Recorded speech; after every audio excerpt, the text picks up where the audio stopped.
equal to the number of attacking creatures. So definitely interesting. Yeah, definitely interesting with his token making capabilities. He can gain a lot of life a turn with Path of Bravery. And what's interesting is if he plays against an aggro deck, all that life gain really adds up. Yeah. But if he's playing against somebody where the life gain doesn't matter very much, well, then he gets an extra Anthem. Exactly. So it kind of is. Yeah, it works in both situations. Which is yeah, really and neat. it powers itself up, so you don't even have to like play any other weird cards to support it. Yeah, actually, last round I was watching him. He managed to defeat in 2 games a blue-white-red control deck. So kind of going up again against a Sphinx's Revelation deck this round. Yeah, interesting. These types of decks traditionally a little bit weak against control, but it's possible that the combination of so many Anthems and Sorin is just getting the job done, as well as the occasional precinct captain that's left unanswered. Does what I wonder is, does Mads actually have Ratchet Bomb? Well, he doesn't have any. It doesn't look like he has any Ratchet Bomb in the main. He has 2 in the sideboard that he can board into, so that'll definitely be an option for him. But yeah, game 1, he only has 3 Supreme Verdict in the way of sweepers. Yeah, but after sideboard though, that Ratchet Bomb, not only is it such an incredible sweeper against tokens, it gives him a way to potentially get rid of stacked Anthems. Right. This is definitely one matchup though where it might end up being costly that Mads has O-Ring instead of Detention Sphere. Yeah, so Detention Sphere kind of turns into that extra wrath, you could say, against a token stack. Really won't be able to do that in this matchup. He'll have to just use it on things like Anthems. Yep, and only one at a time. So Mads, not quite Urzatron, but Mad Utzon going to 6, just like his opponent Mike Cannon. Right. Talk about a sharp-dressed player. Yeah. So. Good on Mike Cannon. I'm impressed. That's very Michael Jackson, circa 1990. I like that. So I kind of want to look at Matt Utzon's. It's a blue-white. It's probably I think a control deck. First I thought it was a flash deck, but he's not actually playing any he's not playing any pikes. He's not playing any Thought Scours. He has 1 Moorland Haunt. Okay, sorry, he does have here. He has 3 Thought Scours, but still only 1 Moorland Haunt to go with it. So it's like, I mean, a lot of times when I think of a straight blue-white flash deck, I know when we saw them, I think around last year, we were seeing a lot more of that engine going on. So I think the real distinction is, do you have cards like Aetherling and Planeswalkers? If you do, then that's a control deck. If you don't, that's what people are calling flash. A lot of people don't even play the Pike anymore, but he actually has access to 1 Pike in his sideboard, which isn't a ton, but it is a different dimension if he wants to kind of go that way.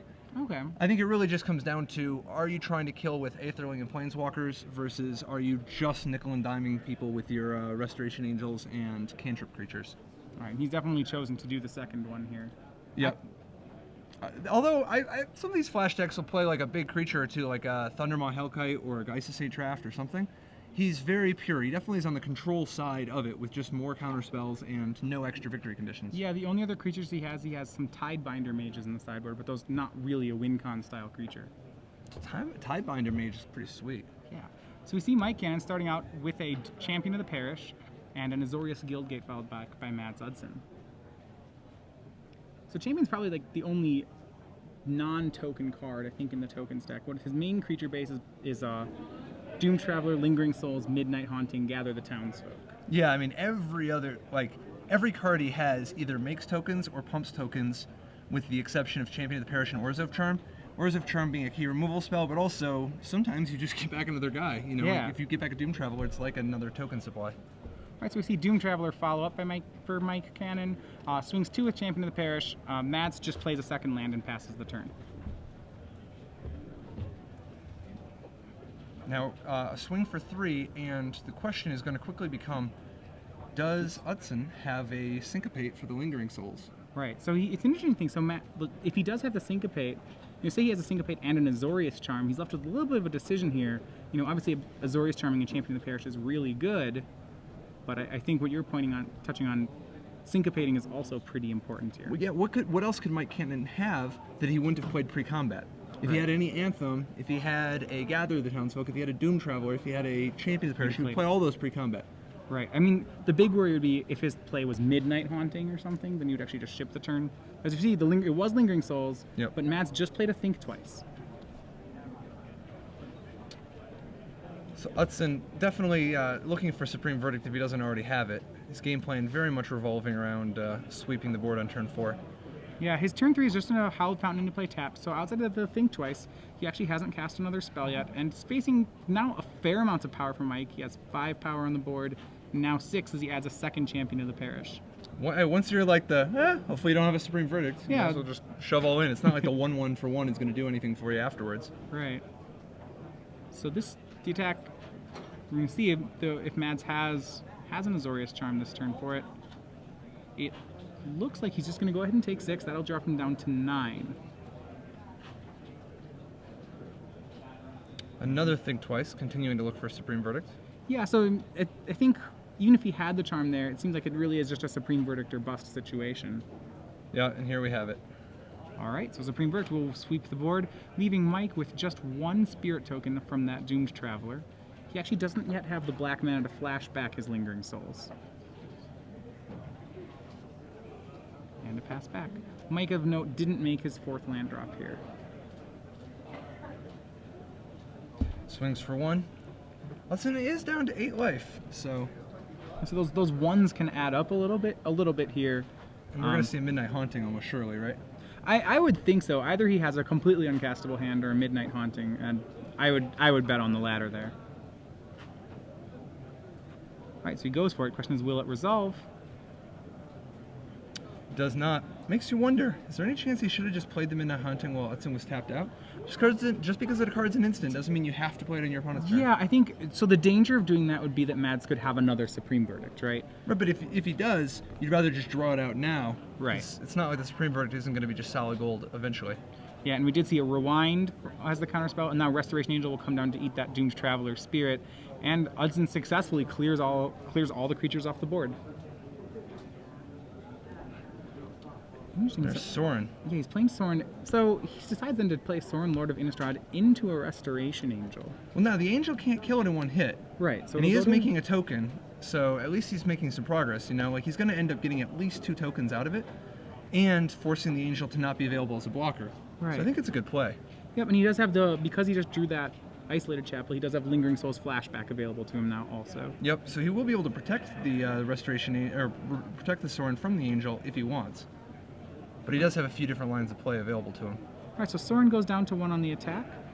For turn, Cannon draws a Godless Shrine and hits Utzon down to 7. Assuming that we don't see a second Restoration Angel here. Yeah, that would be pretty rough. And He does decide to take it. Yeah, looks like it'll stick. So the blue-white deck, because when you compare it to the blue-white-red deck, has a little bit of a harder time with Planeswalkers because it can't actually burn them. It usually has to, Restoration Angel Sphere has to sphere them or angel them. Here he actually doesn't even play Detention Sphere in the main deck. Wow. Yeah, he's got 1 Renounce the Guild for like Damre Rade or Sorin, which can't even deal with every Planeswalker. Right. And then in the board he's got Ratchet Bomb and Oblivion Ring, but only 2 of each. And we see from Mike Cannon, he actually doesn't make Lingering Souls. He just plays Doomed Traveler, makes a token, and passes back. And actually, Utzon did have the Restoration Angel. He just chose not to block with it there. Interesting. So now, one Angel killing the Sorin, the other Angel staying home. What do you think about not playing Lingering Souls there? About not playing the Lingering Souls? I don't know. I mean, it seems like he's trying to not commit to the board, but at the same time, I don't really like that idea. I feel like he pretty much, I feel like he's going to lose to the second sweeper anyway. You look at Utzon's graveyard. Utzon already has 2 Think Twices in the graveyard. It's really unlikely that Utzon wouldn't be able to close out. He wouldn't be able to close out a game if the game goes long enough. Yeah. Plus, I mean, it's not even clear yet if you want to sweep. If you're Utzon, you got at the time he had the biggest creature. Now he has the 2 biggest creatures. We're going to see a Dissipate for the Precinct Captain.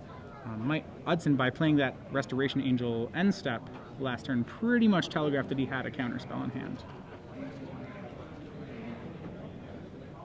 And now see him swing for the first time toward Mike's life total. He drops Mike to 18, opting to swing 1 Restoration Angel and leave the second one back on defense. Yep, things going pretty well for Utzon. These control decks traditionally very well suited to fighting a token assault. If you just stick a single Supreme Verdict, you're in such good shape. Yeah. And Cannon with no plays, Utzon will draw 2 cards on Cannon's end step with the 2 Think Twices he'd played early in the game. continuing the one to attack with, one to stay home with approach. All right. Restoration Angel gets in there, puts him down to 15, so it's now on a 5-turn clock. Cannon with no flyers, not actually able to block if he decides to. So yeah, so you're saying usually with these Restoration Angels, the control decks are really well equipped to deal with the token strategy. Lingering Souls goes a fair amount of the way to fight that. It definitely helps. I mean, obviously, cards like Dissipate and Syncopate can really hold it back, and it still doesn't hold a candle to the influence that Supreme Verdict has. But Yeah. so Path of Bravery coming down, or attempting to come down, but it looks like Snapcaster Mage is instead coming down hard on it. Yeah, so he chooses to rewind the spell, which is giving, a certain level of respect that Path of Bravery might be pretty hard to win through. I don't know. How much of a threat do you think this is to Utzon at this point in the game? How much would the Path of Bravery be? Yeah, so he obviously decided it was enough to counter it. Well, it definitely gets in the way of if his plan is to just race by swinging with Angels. But, yeah, I don't know. He's in pretty good shape, but I could see either way, All right. Well, Utzon goes more aggressive this turn by swinging 2 Restoration Angels. Well, without a Restoration Angel at home anymore, it's time to go out and play. Get Right. while the getting's good. So they're going to swing in. Utzon opts not to trade a Snapcaster Mage with either of the tokens. So that'll put him down to 4, I believe, and put Cannon to 11. So now we see the third Angel, which is making the, he already had Angel for Snapcaster Mage for Dissipate, so he had another counterspell anyway, and now he's Right. threatening lethal in one turn, So he's which gonna is now. This looks at second Angel. It's a swing for 11, and Cannon does have the Lingering Souls. The Midnight Or Haunting. Midnight Haunting. So he's going to try to make a block here. What's interesting is that this is actually game winning if Utzon has nothing. Yeah, it's possible if Utzon doesn't have a counterspell here, it's possible that he's been a little too aggressive. Yeah, because you only need to block one, you're still alive, and you have exactly lethal on the table. So we'll see what happens here. But Utzon, it looks like, does have an unsummon. So if nothing else, at least he isn't facing lethal. But this is Cannon making a game of it. Yeah. So, and this would leave him vulnerable to something like a top-decked Intangible Virtue. Yeah, or Sorin. Right. And the Midnight Haunting is going to resolve, so Utzon without a counterspell. 2 Spirit tokens are now available for blocking. Now, in order to threaten winning on board, he needs to block with one and not block with the other. Right. So he's going to go ahead and do that. Looks like he is taking 8 off the 2 Restoration Angels and Snapcaster. That'll put Cannon down to 3. But now he has 2 Vampires, a Spirit Token, and a Doomed Traveler, so he has the 4 points to swing back with. He really needs an Anthem of some sort to be able to beat this unsummon, though. Yep. And what did he... Now, has he flashed back that Lingering Souls yet? Yeah, I don't remember him ever flashing it back, but... So it's possible if he didn't, he could flash it back to make a pair of blockers. Okay. His Revelation gains some life. Yeah, he swings his Revelationing for 5. He's also leaving up Unsummon mana. That should be pretty safe then for Utzon. Yeah, absolutely.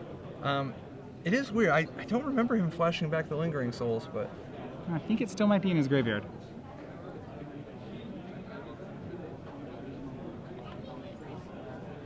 And so we see Utzon going up to 9. Almost certainly going to go for an unsummon here. And gather the townsfolk. That's actually a fateful hour to gather the townsfolk. Yeah, but he packs it in. Right. Yeah, he's unable to deal with the flyers. So Utzon up 1-0. And what's Utzon getting out of his blue-white deck out of the sideboard? We already talked about Ratchet Bombs. What else? Well, he has the 4th Supreme Verdict in the sideboard. And it's kind of, as we saw, the game very quickly turned into a Supreme Verdict or bust situation. So I'd have to imagine that Utzon's going to bring in the last Supreme Verdict. Outside of that, he has extra counterspells. He has Dispel, Negate. I like Negate. Negate's pretty good. A lot of Mike's creatures actually are instant and sorcery, so Negate seems just fine here. Absolutely, and he'll be on the draw, so it won't be able to reliably hit his 2-drops. However, there are still, there's Anthems, there's Midnight Haunting, there's Sorin. Right. And you just want cheap interactive cards, Like he's got some kind of mediocre ones to take out. Like you don't really want Renounce the Guilds, and I think Rewind is probably just a bad negate. Yeah, Renounce only hits Sorin, so that's a little. Yeah, I agree that it's a little. I mean, you might want it little anyway narrow. just to hit Soren, but I think it's better to just try to keep the Soren off the table in the first place, and if it sticks, interact with it like you did with Angels or you know Ratchet Bomb or Oblivion Ring. Yeah, so it looks like he'll board in some of those. Actually, does he even bring in the O-Ring? The O-Ring. I don't know, because spending 3 mana to deal with a 2-mana Anthem, that after he's already got to use it, doesn't sound super appealing to me. Not that much. I think if he wants to make sure he has a spell answer to the Soren, you know, rather than playing something like Renounce the Guilds, he can play something like O-Ring in that spot, which might not be too bad. It depends how much he likes the cards he has in his main deck. I like the Moreland Haunt out of the sideboard. I do The extra too. tokens could go a real long way towards giving him enough blockers to stay in it. Right. And then finally, oh no, I was just thinking that Unsummon is probably not where he wants to be. That's another easy cut if he Yeah, wants to. Unsummon kills one creature, and that can, you know, it'll trade with half of a token making card. That's really, that does that. Yeah, I think he can do a lot better with his removal spells. And so viewers may recognize, outside of the being exceptionally sharply dressed, Mike Cannon also writes from the lab on Daily MTG, the Okay. WotC page. Yeah. So that's the article where they talk about interesting brews, right? Decks, Yes. interesting deck designs. Yeah, Mike Cannon definitely a deck builder, not one to just show up with any old stock deck. I don't know, 4 Path of Bravery. What's interesting is his sideboard against control. He has 3 Rootborn defenses. It does seem like everybody has some kind of a anti-Supreme Verdict. Like all these aggro decks have some kind of an Right. anti-Supreme Verdict plan. He's going the Rootborn defenses route, which can not only counter but give him an extra 1/1 as a result of populate. Yeah, I do like the deck. The rest of his sideboard really not for the matchup. He has just 5 different cards, each of them kind of with a specific matchup in mind. Yep. But yeah, he does have the 3 Rootborns, and I think we'll see the 3 Rootborns. Well, part of it is that he can't afford to cut very much out of the core deck. Almost all his cards Right. are either token making or ways to pump it. You can't really cut too much from the engine or it starts to fall apart because it's a very multiplicative type of thing.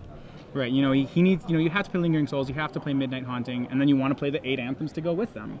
And if cutting any of them really just weakens the deck as a whole, you probably see him set out something like Orzhov Charm perhaps in the matchup. Yeah. It does mean he can't deal with Restoration Angel. Yeah, I don't know. I do think you do want, like, as particularly when he saw 3 Restoration Angels last turn, I think you want to keep some amount of Orzhov Charm just to have access to 2 answers to it. And worst comes to worst, sometimes you're just going to Orzhov Charm Champion of the Parish or a Doom Traveler back into play. Okay. But for the most part, it's going to be, I think he's just going to be looking to maybe trim a little bit of Orzhov Charm and maybe cut some low impact cards like maybe Doomed Traveler. Yeah. You know, maybe, I don't know. It's nice to be able to Doom Traveler against Supreme Verdict, but I don't know, maybe Champion of the Parish in this matchup. I'm not. It's really good on turn 1, but on all the other turns, turns That's true. the He card's doesn't a have little that many underwhelming. humans. Yeah. he doesn't have a ton of humans. It's possible that he wants to trim some kind. Well, no, I don't think you want to trim the Anthems. I think the Anthems are just Yeah. too good against Wrath. Yeah, I was gonna say it might be like a Path of Bravery, but you're right. I don't really think he cuts an Anthem. Maybe a Gather. Okay, I because don't that's know, the maybe worst token Champion. maker. Yeah, I'm not sure. I guess I defer to Mike Cannon's experience with this archetype. Surely one of his low impact threats and possibly some number of Orzhov Charm. But he doesn't really bring in a lot, as we said, just bringing in 3 Rootborn defenses. Right. Right. So that said, you said before that the black-white tokens strategy you thought was was weaker against Supreme Verdict style decks. Oh yeah, absolutely. Okay. Yep, and not just Supreme Verdict decks. The control decks in general seem to do very, very well against token strategies.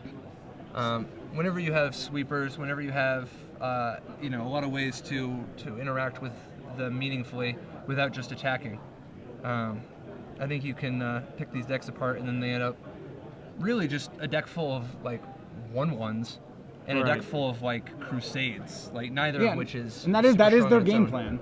Yep. Yeah, as we saw there, that post-Wrath Restoration Angel was really hard for Cannon to be able to deal with. Just because, you're right, his deck in the end was a bunch of 1/1s. So Utzon really, he was able to sweep the board, and he played a 3/4, and the 3/4 really just controlled the board for a while. Even something like Augur of Bolas seems like it's pretty decent post-Wrath. Yeah, it's not It doesn't block all that many different things, but at least there's the gather, and like the real reason why it's going to be important though is that it gives him a real answer to Precinct Captain. Because if he's just relying on spells, there's a decent chance that he just gets torn apart by a turn 2 Precinct Captain on the play. However, Augur of Bolas, a respectable blocker, can shut it down completely. All right, so we're going to see Cannon on the play here, game 2. We had him on the play game 1 as well, but at that time both players were on 6 card hands. We saw a really aggressive start from Cannon, but then the turn 4 Supreme Verdict, he never was really able to recover from it. Do you think now knowing the matchup he holds back more, or do you think playing into Supreme Verdict is just kind of what he has to do? Yeah, I mean, first of all, I got to imagine this isn't his first time playing against a blue-white flash type deck, but I think that you got to, it depends on the texture of your hand. Often you got to just play into it. There are going to be times where you're like, well, I can actually realistically not commit more. He's going to sweep, and then I can actually commit like a real threat afterwards. But sometimes you're just like, yeah, if he sweeps on turn 4, there's nothing I can do. So I mean, what he kind of wants to do, I know he didn't have the option last game, would be to commit to the board in the form of anthems, right? That's the idea. Yeah. Oh, for sure. Yeah. Ideally he can, like if he goes turn 1 champion, turn 2 gather, and then turn 3 Path of Bravery, he's in real good shape. But unfortunately, he goes to 6 cards.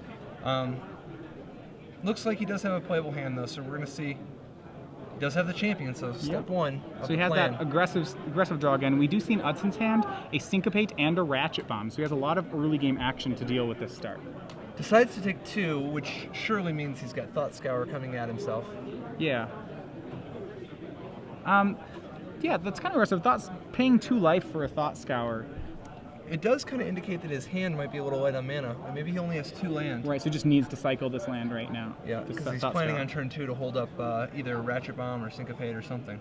So he scours a Rewind and a Island into the graveyard. And on his draw, he does also hit a Supreme Verdict. He's got a lot of tools as long as his mana base comes together. Yeah, so there is a Glacial Fortress. That was actually his draw off the Thought Scour, so he was able to hit the land there. And just rather than playing Ratchet Bomb, it looks like he's just going to hold up Syncopate here. Yeah, like why commit the Ratchet Bomb now? He's most likely going to blow the Ratchet Bomb for 0 anyway. Why not just save it and threaten to Syncopate or Think Twice or Azorius Charm or anything like that? All right, so we see a second hit from Cannon, then a third land, and he's going to go ahead and go for Lingering Souls. Probably just a prime Syncopate target. Yeah, this would have been a good time to wait and use the Midnight Haunting he has on the end step. But it's tough because sometimes you do that and you give him time to dissipate the Lingering Souls instead of Syncopate it. Instead of having to have Syncopate. Yeah, speaking of Dissipate, Utzon has one of those as well. So we're going to see him make a third land drop here. And here we're seeing the weakness of the Champion of the Parish, as you pointed out. Yeah, it's just kind of a 1/1. So rather than holding up Dissipate, it looks like he's going to put the Hallowed Fountain into play tapped and make the Ratchet Bomb that turn. I do not believe that Utzon has the 4th land yet. But that said, he doesn't really need a Supreme Verdict right now, so this is probably just fine. So committing a Doom Traveler. And a swing for 2. That'll put Utzon down to 14. Yep, finally starting to build a little bit of an offensive base here. Cannon really does need some crusades of some sort. Utzon preemptively upping his Ratchet Bomb to 1. Now he can threaten to actually hit both the Doom Traveler and the Champion of the Parish. Yeah. Or, depending on what kind of direction the game takes, he could theoretically just end up putting the bomb up to 2 to hit Anthems. Right. So now the bomb's at 1. It's not going to answer this end step Midnight Haunting that Cannon's going for. Question is, will it resolve? My guess is yes. I think that Utzon's going to try to set this game up in such a way so that he sweeps next turn while still having a Ratchet Bomb in play. Right. But it's possible he wants to just keep it off. Nope. It looks like he's going to take some damage this turn. He still Quite a bit, particularly if an Anthem hits here. Right. And Cannon's going to go for it in the form of Intangible Virtue. Have to think that's going to hit this Dissipate. Yep. This is definitely a prime Dissipate target. There's something about Intangible Virtue. I can't quite put my finger on it, but... Well, I think he has the option here. He can Dissipate it. He can take Ratchet Bomb up to 2 to take care of the Virtue that way, and then just Supreme Verdict the whole board. Absolutely. And it looks like we do see the Dissipate out of Mads. And we do see the Ratchet Bomb, which is going to leave Cannon with 3 spirits, which might not be enough to draw the Supreme Verdict out of Utzon. He might be content to just kind of keep playing it by ear. Take 3 a couple times. And particularly if he has Restoration Angel, he might be going the other way. Yeah. But it looks like does he have another Ratchet Bomb? Because that would be an ideal follow-up here. Yeah, I believe so. Cannon really needs to stick a Sorin is what he needs. Yeah. Utzon, it looks like he has a Ratchet Bomb, an Essence Scatter, and a Supreme Verdict. He does make the Ratchet Bomb there, so now he has... But he's not playing around Rootborn defenses. Nope, not at all. And swing with 3 tokens, threatens to put Utzon down to 9. Is that going to be enough for him to go for the Ratchet Bomb? Oh my gosh. It this is. Okay, no Rootborn. defenses. Nope, Yeah. nope. Gets away with it. Cannon looks like he's running low on... Yeah, that's the last card in his hand. He's going to go for a main phase Midnight Haunting. This is interesting. A main phase Midnight Haunting when Utzon has Dissipate mana open. Yeah, that's not really... It's playing around Rewind, which he knows that He Utzon saw plays. one so far. Yeah, there's one in the graveyard. But he gets Supreme Verdict. Right. I mean, Rewind is the counterspell that I'd say maybe 2 maximum you'd see someone play. So when you see one in the yard, I'm not sure how much I want to play around He was another. playing around Syncopate also. Okay. And it plays around Syncopate very nicely now that he just happens to top deck Lingering Souls. Yeah, and Cannon immediately goes for both halves of the Lingering Souls. Yeah, that Midnight Haunting main phase is looking genius now since it pulled out that Supreme Verdict. Yep, and Utzon. a little bit of a punishment there for going for both of the Lingering Souls. He's going to lose... Yeah, but you gotta put a faster clock than a 6-turn clock, because if he Sphinx's Revelations... just once, then that's... Yeah, you're going to be in bad shape. Right. But we appear to have reached the point at which Cannon no longer is mounting any additional offense. Right, he's going to go for another Lingering Souls.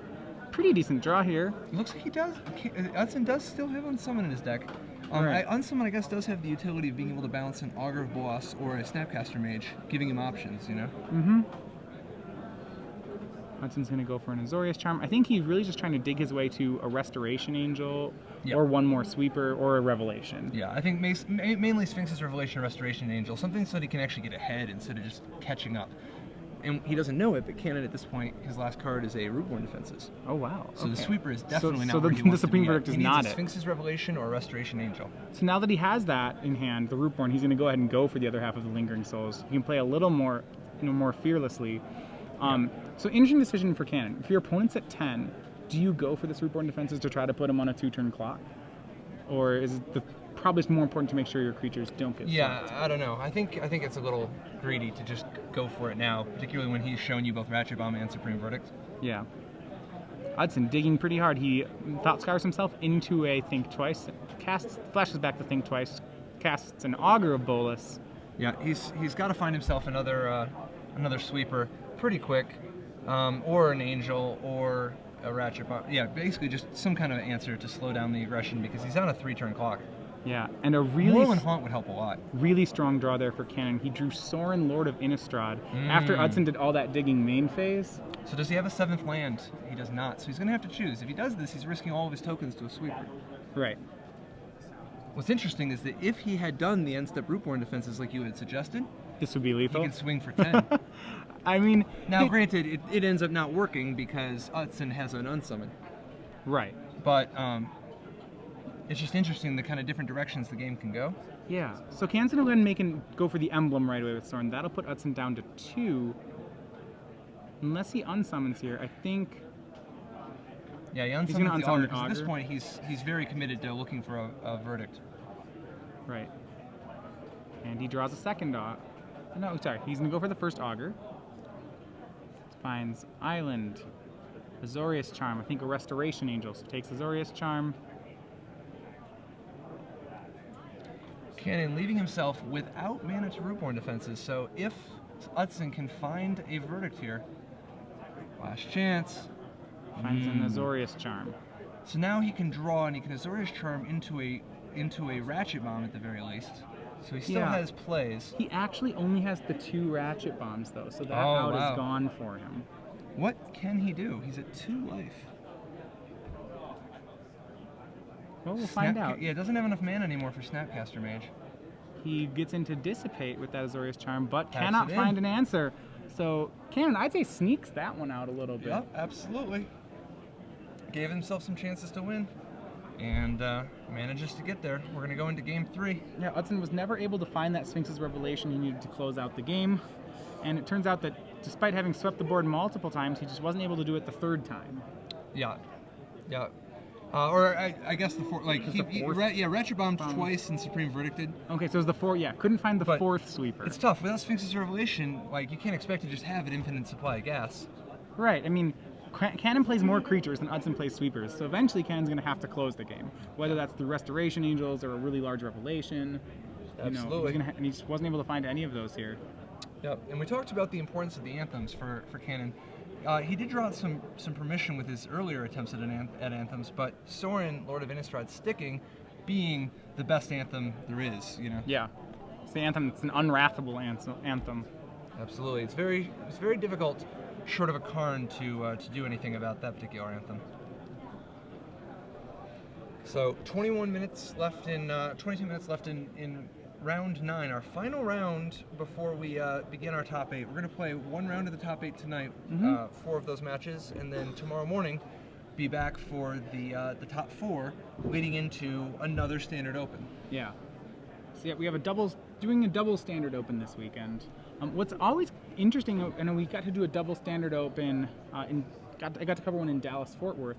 It's interesting that a lot of the players kind of evolve their metagame over the course of one day. We've seen 8 green decks in the top 8 of this Open. There's a lot of players who will see that and then will maybe adopt to try to beat those decks in the second Open. So you kind of get you get to see like this evolving metagame happen in a really short amount of time. Yeah, absolutely, and a lot of people trying to stay one step ahead.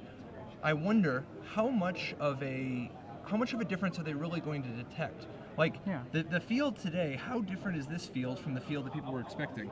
Well, so I imagine that like the field today and the field tomorrow would be somewhat similar, just because not everybody can change decks, right? A lot of people, they showed up with their deck, that's what they'll play.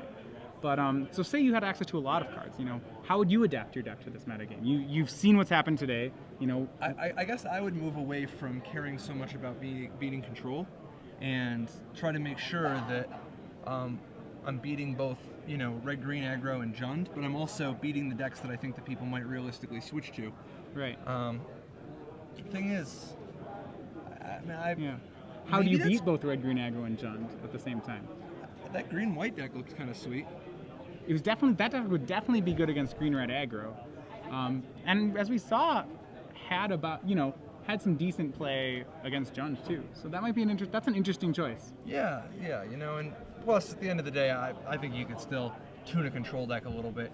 It's not always where you want to be trying to build a control deck in a world full of Jund and red-green aggro, but you could do it, and it's probably the right way to do it, is just play blue-white if you're going to go that route. Similar to the way Utzon's playing here, similar to what Luis Scott Vargas is playing in the SCG Invitational Qualifier in Denver this weekend. So game 3 is Utzon going to 6 again? Cannon. He hasn't kept to 7 yet, and I think he's on 6 again. Now, yeah. I like it. I'd like it more if he didn't do it. Right. I imagine he would like him a little more too. Yeah, you can't argue with the results from last game, though. No, the fact that he has cards like Lingering Souls do help him recover from the mulligan. I also somewhat feel like it's a question on Utzon's deck. Like, Cannon's deck seems to do about the same thing every game. It's going to play some creatures and some anthems and some lands, and a lot of it depends on, these games have felt dependent on Utzon's hand more so. It was like, did he have the turn 4 sweeper, and then really, did he have a way to close out the game 2? And plus, how does he use them? Right. When does he build it? Like, for instance, that game he used a sweeper to kill 2 1/1s. Right. Maybe that was a little early. When does he blow the Ratchet Bomb? When does he tick it up? When does he even play it? When do you hold a permission? When do you blow your cantrips? When do you cantrip main phase to try to hit a land drop? There's a lot of play on Utzon's side that's really going to determine it. Cannon just needs to present as reliable of an aggressive force as he can, and just try to make life as difficult as possible for Utzon. Put him under the gun. All right, so Cannon's going to be on 5 cards for the 3rd game. Absolutely. Not a great sign, but this deck is capable of some pretty sick draws. If he, first of all, obviously, there's always the possibility of a double champion of the Parish draw, with one other supply of humans, like a Gather or a Doom Traveler or something. But there's also the possibility of just, as long as you hit at least 3 land, a few Lingering Souls, if you play an Anthem on turn 2 and a couple Lingering Souls, you could end up with quite a board despite being short on cards. Yeah, Cannon could play an entire game on 3 lands, I feel, and not be particularly sad about it. All right, what do you think the chances are that Cannon keeps his 5? I think he's keeping almost any 5. At 5, if there's lands and spells, you have to think he's keeping it, regardless of what they are. I mean, is there a higher percentage of 5-card hands that he keeps compared to 6-card hands? Because once you're down to 5, right. There's a good chance. He's on the play. He's not going to keep Vault of the Archangel 4 spells, right, or Swamp in 4 spells. So it's like he ships a higher percentage of hands because there's a higher percentage of 1-landers in a 5-card hand. That said, I think the other kinds, strategic mulligans, I think those certainly decrease. If I told you that there would be a hand with 3 lands, 2 spells, there's very few combinations that he would ship. Right, but is he really going to ship 4 land, 2 spells? Possibly. He's probably not shipping 4 land, 2 spells. I guess it depends on what the spells are, of course, but whatever spells he would ship the 6-card hand with, he would surely do it at the 5, Yeah.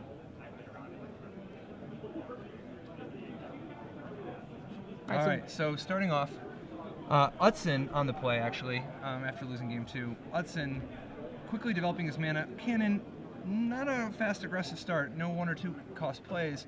However, he does have, it looks like he's going to be able to play a threat this turn and follow it up with, oh no. He's going to go the Path of Bravery on an empty board. Yeah, a nice, slow, conservative Path of Bravery. Is he drawing out a counterspell? Is that the plan here? Is that he's like, okay, well, whatever I play can get countered anyway? I'm not positive he has a creature right now. He does have an intangible virtue that he drew this turn as well. I think that might just be his play. And you see another land for Cannon.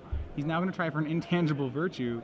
Utzon has just made 4 lands, and Pro's contemplating at what point he needs to start countering these anthems. Right, because it's starting to get to the point where every single Midnight Haunting is it's a must counter. Powerful threat.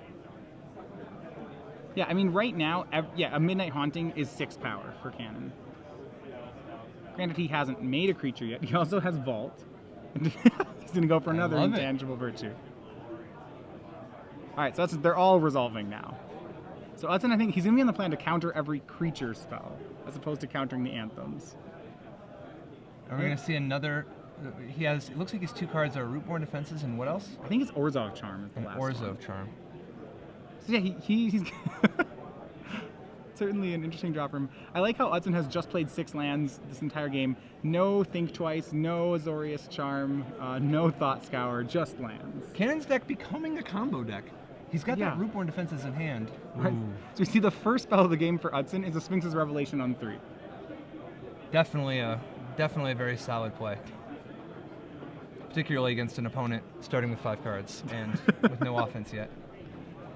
So we see he has kept in Renounce the Guild, so we see him draw that for the turn. Well, I think he was a little traumatized by that Sorin situation last game. Yeah, it might be that he brought some back in. He does have 1 main, 1 board. He has access to up to 2. And Ratchet Bomb. Looks like we're going to see Ratchet Bomb. So would you say, do you save it for tokens, or do you move it to 2 to take care of the virtues? I'm guessing if no tokens enter the battlefield by next turn, you go ahead and tick it up to get the intangible virtues. We're getting word that Mike Cannon has called for 2 Lingering Souls in a row off the top. Well, that certainly would be, pretty good for the game plan he set up here. First resolving the 3 anthems. Yes. See if he can pull it off. A discard for Utzon. He's going to go ahead and discard that Renounce the Guild, since there's not a Sorin yet. All right. And there we go. Okay, first number 1. Number 1 at the called shot. Yeah, and my guess is we certainly have somebody on the floor ready to swoop in the event that he actually draws another Lingering Souls. Well, he clearly should have just called for this earlier. This is really, so now, okay, that's 8 power on the board. Yeah, and he oh, yeah, I was going to say, he mills his own revelation. He decides that he can't really afford to, can't afford to flash back the Lingering Souls right now because he needs to make sure that Ratchet Bomb is pushed 2 different ways, Right. Well, the 3 anthems give him the ability to do that, to really just play 2 creatures and only use them. And we do see Utzon on end step is casts a Thought Scour, Snapcaster Mage Thought Scour. He does draw into another Sphinx's Revelation. And he did keep the Ratchet Bomb on 0. Yeah, so suggesting he is willing to hit tokens with it instead of try to deal with the Crusades. But this actually, on this board, it seems to me like it's going to be difficult for Utzon to actually mount an attack. So his way that he wins is Restoration Angel, but how does he deal with, how does he swing through 4/4 flyers? Well, he's trying to Ratchet Bomb him away, but now that he has to deal with Rootborn defenses, he's got to find a way to counter it. Yeah. Okay, he has Syncopate. So now he's going to get in for 2, and then he's going to have to deal with each of the next 2 4/4 flyers as its own entity. Yeah. It's possible we're going to see from him like an Azorius Charm on one of them, and maybe, an Unsummon on another, or who knows what all he's going to do. But what Cannon really needs is to keep the steady flow of threats coming, because each one is very, very, very effective. It just seems like Utzon's going to have to use so much resources to deal with every spell that Cannon plays that even when it's going to be hard for him to reach that point where he's truly established control of the board. Yeah. Now, that said, fortunately, Eric Lauer loves us and wants us to be happy, so we can do things like Sphinx's Revelation so that we can afford to actually keep up with this kind of, nonsense. All right, so we see that Azorius Charm to draw a card. Cannon did make 2 more 4/4s by flashing back the Lingering Souls. I don't believe he drew his second running Lingering Souls like he'd called for. But we do. Oh, another Ratchet Bomb. All right, and another Rootborn defenses. So you can have the counterspell for it? Yeah, almost surely. I think so. He's got to find some way to do it.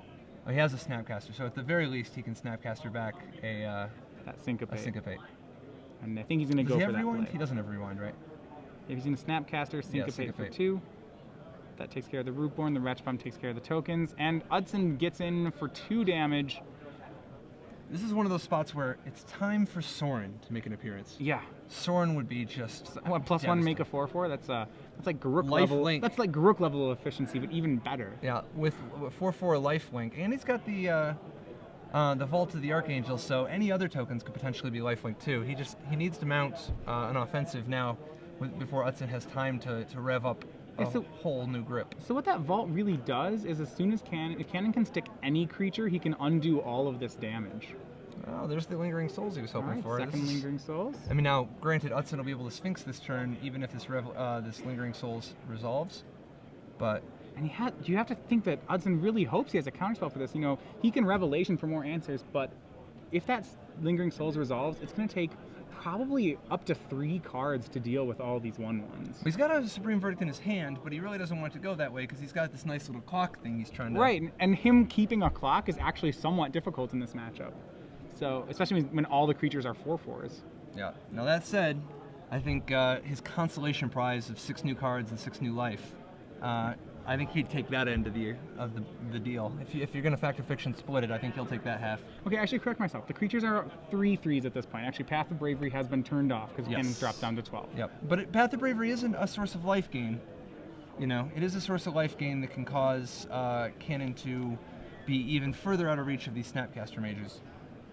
All right, so a new grip for Utzon brings him up to 29. This, typically the situation where once you Revelation for 6, the game's over, but Cannon's surprisingly still in this. And so there's a Supreme Verdict. Yep, takes care of the first half of the Lingering Souls.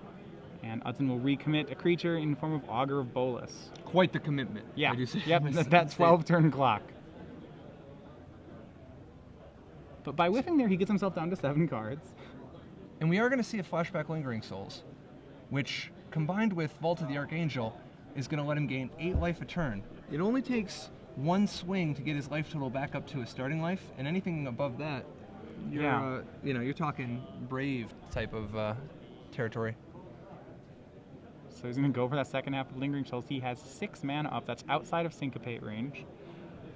Actually, so the counter spells that Utzon has, he plays 3 Essence Scatter, 2 Syncopate, 2 Dissipate, he 1 probably Rewind. boarded out the Essence Scatters. Probably. Well, we saw last game at least 1 Essence Scatter still in the deck.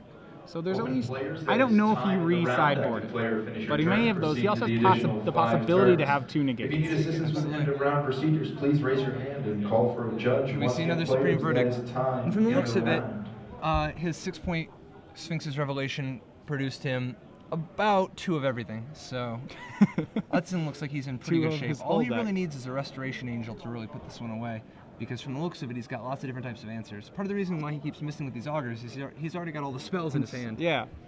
But what like you said, what he's really looking for is that Restoration Angel. Cannon draws Orzhov Charm for the turn. I don't think we may Ladies see and it get back a gentlemen, if you believe you are 1/1. going to finish in the here. top 64, we will be handing out prizes Yeah, I don't once know. we It's have not the a- final standings. not a great play to If have you've to not make. finished, filled Yeah. out tax information with Particularly us, when you come got a on, picture of both Restoration Rich Angel that's and happening Aaron. soon. Yeah. So a main phase Thought Can Scholar take for a Utzon W9 mills a Think from twice, you. which he flashes back, but both of them draw lands, so he's going to pass the turn with 6 up. He did hit with the Augur, dropping Cannon down to 11. And what did he show with the auger? The Augur missed again. Ah, okay. So right now we know nothing of Utzon's hand other than that it has a few lands in it. Alright, so No, I think Utzon, from the looks of it, has a rewind at the very least. Yep, so hit Cannon down. Think twice first We have before another combat. Utzon. Now swings Cannon down to 10, so he has a 10-turn clock. He appears to have a Supreme Verdict and the Rewind you'd mentioned. A full grip of 7 cards, so he opts not even to play the Think Twice yet. And there we have Doomed Traveler's Cannon. Looming Doom. Yep, and that will. We do see the Essence Scatter. All right, so by playing the spell, Utzon now able to flash back his Think Twice. He's avoiding discarding, and there he hits a Snapcaster Mage. Snapcaster Mage combined with Rewind. He's in pretty good shape. All right, so on the attack, Cannon's going to try to Orzhov Charm back that Doomed Traveler, I think, to chump block and then make a 3/3 flyer. Yep. But it is Rewound. Yep, I think we're pretty much on the counter every spell part of the game for Utzon. Snapcaster. Yep, looks like he's going to snap. Interesting. See, I wouldn't have hated just Snapcastering Sphinx's Rev again. Yeah, so Just he get the hit maximum amount of Snapcaster. juice. It was on a second Orzhov Charm there? Yep. Okay. So now, looks like Mike Cannon out of cards, I believe. Yes. And Utzon still has Unsummoned for his Snapcaster Mage. Yeah, so he To can say nothing of... Yep, and now he has a Syncopate. I mean... Yeah, so he still can make that Sphinx's Revelation play. It just costs him 1 more mana to Well, do and so. realistically, at this point, he's got 2 hard counters and 4 points of damage on the board. He doesn't need that many more Time Walks. He's even got his Right. Zori's Charm and Unsummon. At this point, I think you don't even need the Revelation. You just want as many counter spells as possible. All right, so the swing of 4 puts Mike down to 5. So, Lingering Souls, not quite gonna... Yeah, Lingering Souls won't even get there because he does have enough mana to use his Syncopate. But... Doomed Traveler. All right, we're gonna see. Mike plays the land pre-combat. I think we may, as a result, Oh, another Angel. another Angel. Yeah, okay. this is it. And All that's right. gonna be lethal. Mads Utzon advances to 7-2, defeating Mike Cannon. Yeah. Smiles there. Think he sees the writing on the wall. And he's gonna go ahead and activate Vault of the Archangel before damage. Send him a message. All right. So got Mads Utzon wins 2-1 in a drawn-out affair game 3. I think a pretty decent fight there for a 5-card hand. I was, when he had Absolutely. when he had the 3 anthems in play, I was actually kind of worried for the control player. Yeah. Now, I mean, Cannon definitely a fighter. It was a real tough match. I mean, it's a bad matchup to begin with, and he mulligan, double mulliganed. Right. Still put up a real good match. Just a real respectable showing from Mike Cannon.